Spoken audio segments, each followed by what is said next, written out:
My mother abandoned me with a broken arm in the hospital to go to Cancun, but when my dad reported everything to child services, she lost custody and never saw what would happen coming. I'm 15 years old.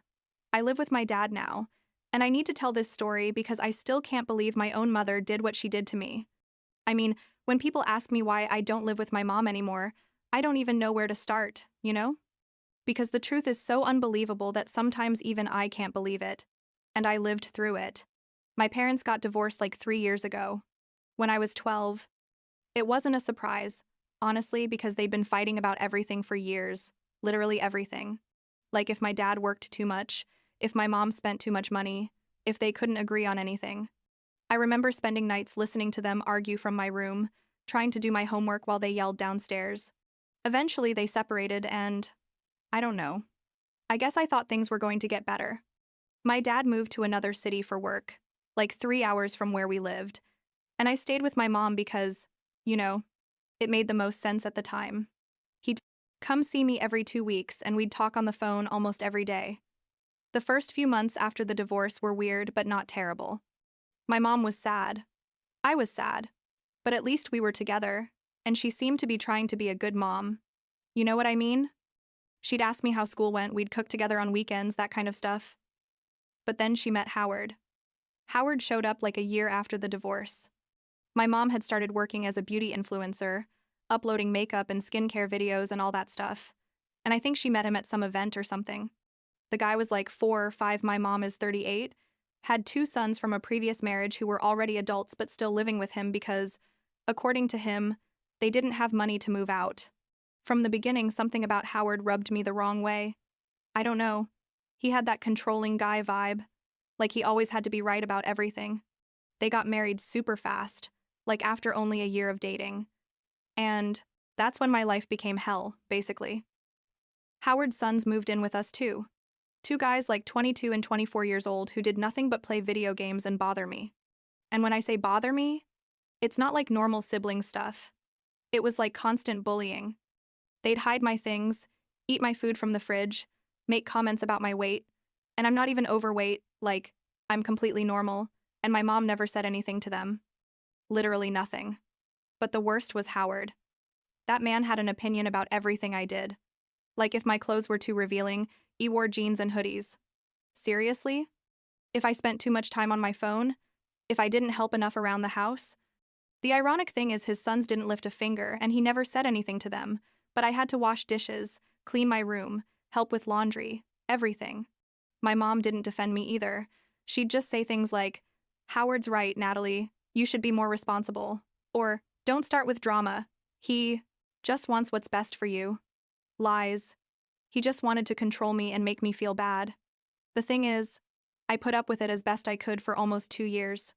I'd tell my dad some things when we talked, but not everything, because I didn't want to worry him, and plus my mom always told me not to go around talking bad about Howard with my dad, because that only caused problems.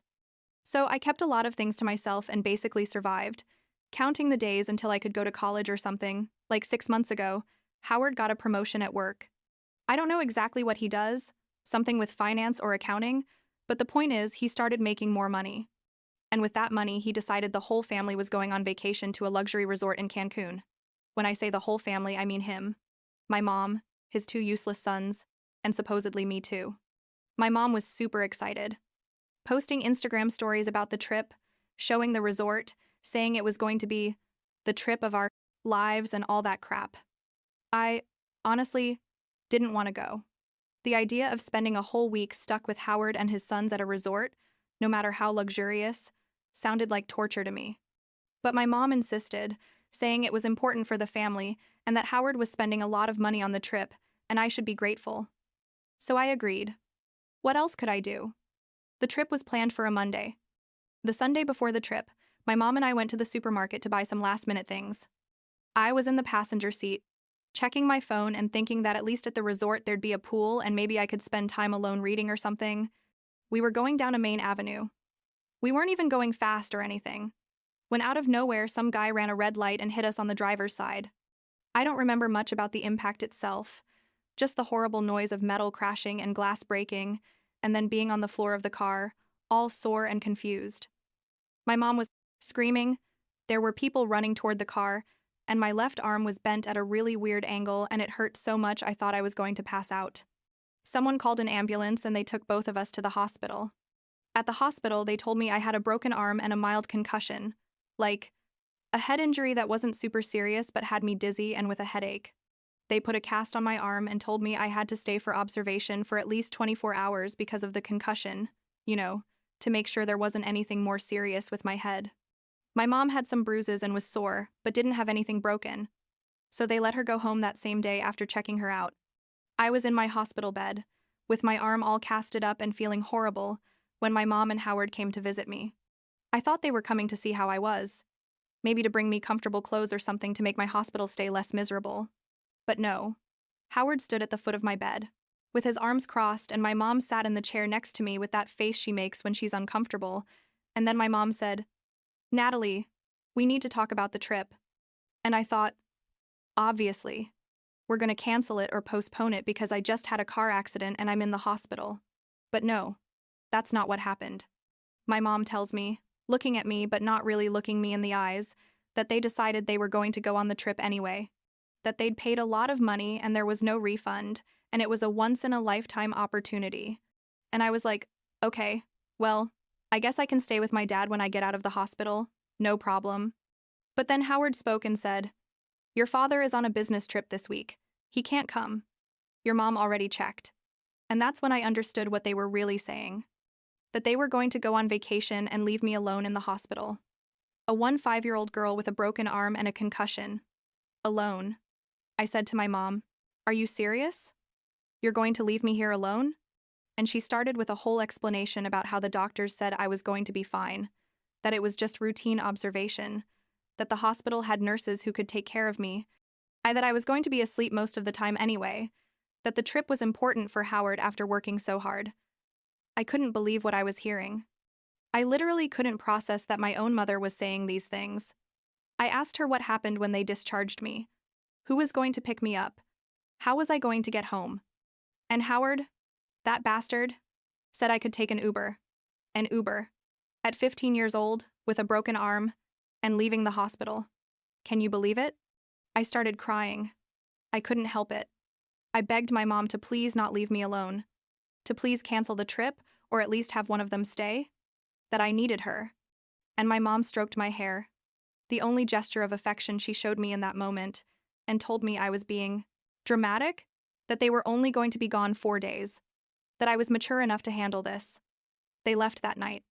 My mom gave me a kiss on the forehead and told me to behave and not cause problems at the hospital. Howard didn't even say goodbye. He just left the room before my mom. And there I was, in that horrible hospital bed, with my broken arm throbbing in pain, crying myself to sleep. The next day, when I woke up, I still thought that maybe my mom was going to change her mind and come back. But I checked my phone and had a message from her from the airport, a selfie of her and Howard with their champagne glasses in the VIP lounge, with a message that said, "Almost boarding. Behave, my love." I felt like throwing my phone against the wall. A nurse came in to check on me and asked if I needed anything. And I don't know what came over me. But I started crying again and told her I needed to call my dad.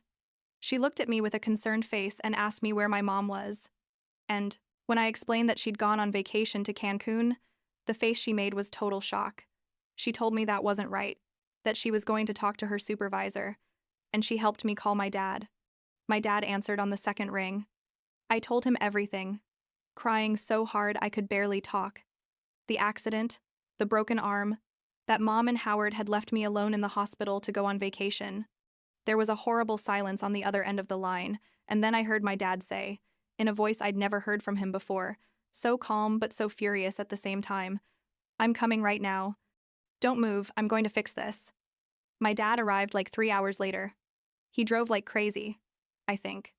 When I saw him walk into my hospital room with that worried face, I started crying again, but this time from relief. He hugged me carefully not to hurt my arm and told me everything was going to be okay, that he was there, and that he was never going to let something like this happen to me again. The doctors talked to my dad and explained my situation. I still had to stay for observation a few more hours, but they'd probably discharge me that afternoon. My dad stayed with me the whole time, not moving from the chair next to my bed, holding my good hand and making bad jokes to make me laugh. When they finally discharged me, my dad talked to the doctors, to the nurses, to everyone, taking notes on everything. He told me he was going to sue my mom and Howard for child abandonment, that what they'd done was illegal and they weren't going to get away with it. I just wanted to get out of there and not think about all this anymore. My dad took me to his house in the other city. He called his work and told them he had a family emergency and needed to take a few days off. He fixed up my guest room to make it more comfortable for me, bought me new clothes because all my clothes were at my mom's house, made me my favorite food, basically did everything my mom should have done but didn't. On the third day, my mom finally called me from Cancun. She didn't even ask how I was. The first thing she said was, "Why is your father saying he's going to call CPS? What did you tell him?" As if I was the one who had done something wrong. I told her I'd told him the truth, that she and Howard had abandoned me at the hospital to go on vacation. And she had the nerve to say that wasn't abandonment, that they'd left instructions with the hospital, that I was exaggerating.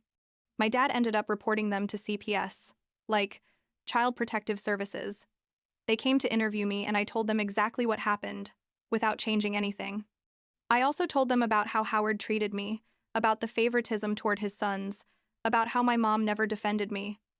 Everything came out in that interview. When my mom got back from Cancun, CPS was already investigating. She called me crying, begging me to tell CPS that it had all been a misunderstanding, that she hadn't really abandoned me, that I'd been fine at the hospital, that if I didn't fix this, she and Howard could get in serious trouble. And I, honestly, felt bad for a second, because she's my mom, you know? But then I remembered how I felt in that hospital room, completely alone and scared, and I remembered all the years I spent feeling invisible in that house, and I knew I couldn't lie for her. I told CPS the truth. Everything. And in the end, my mom got an official warning and had to take mandatory parenting classes. She didn't go to jail or anything, because, apparently, what she did was negligence, but didn't quite rise to being a serious crime or something. But it was enough for my dad to be able to ask for full custody of me, without there being much legal drama. I moved in permanently with my dad. I changed schools, which was weird because I was already in 10th grade, but honestly, it was for the best. Nobody at my new school knew this whole story. I could start fresh without people looking at me with pity. It's been, like 4 months since all this. I haven't talked to my mom since then. She sent me messages, trying to act like nothing happened, sending me memes and asking about school, but I don't answer. Maybe someday I'll be able to forgive her. I don't know. But right now, I can't even look at her. My dad is amazing. He cooks breakfast every day before I leave for school, comes to all my school events, helps me with homework even though he doesn't understand anything I'm studying. Last week, we celebrated my 16th birthday, and it was the first time in years I had a real party, with my new friends from school and cake and everything. My dad made sure it was perfect. Sometimes I wonder if my mom thinks about me, if she regrets what she did. But then I see her social media. Yeah, I still check it sometimes, I can't help it, and she's posting pictures with Howard and his sons, still doing her influencer thing, acting like I never existed. And that hurts. I'm not going to lie. It hurts a lot. But it also makes me realize I made the right decision. Staying with my dad. I'm okay now. Really. My arm healed completely. The scars from the accident barely show anymore. I have new friends who are cool, I'm getting good grades, and for the first time in years I feel safe at home. I guess that's enough for now.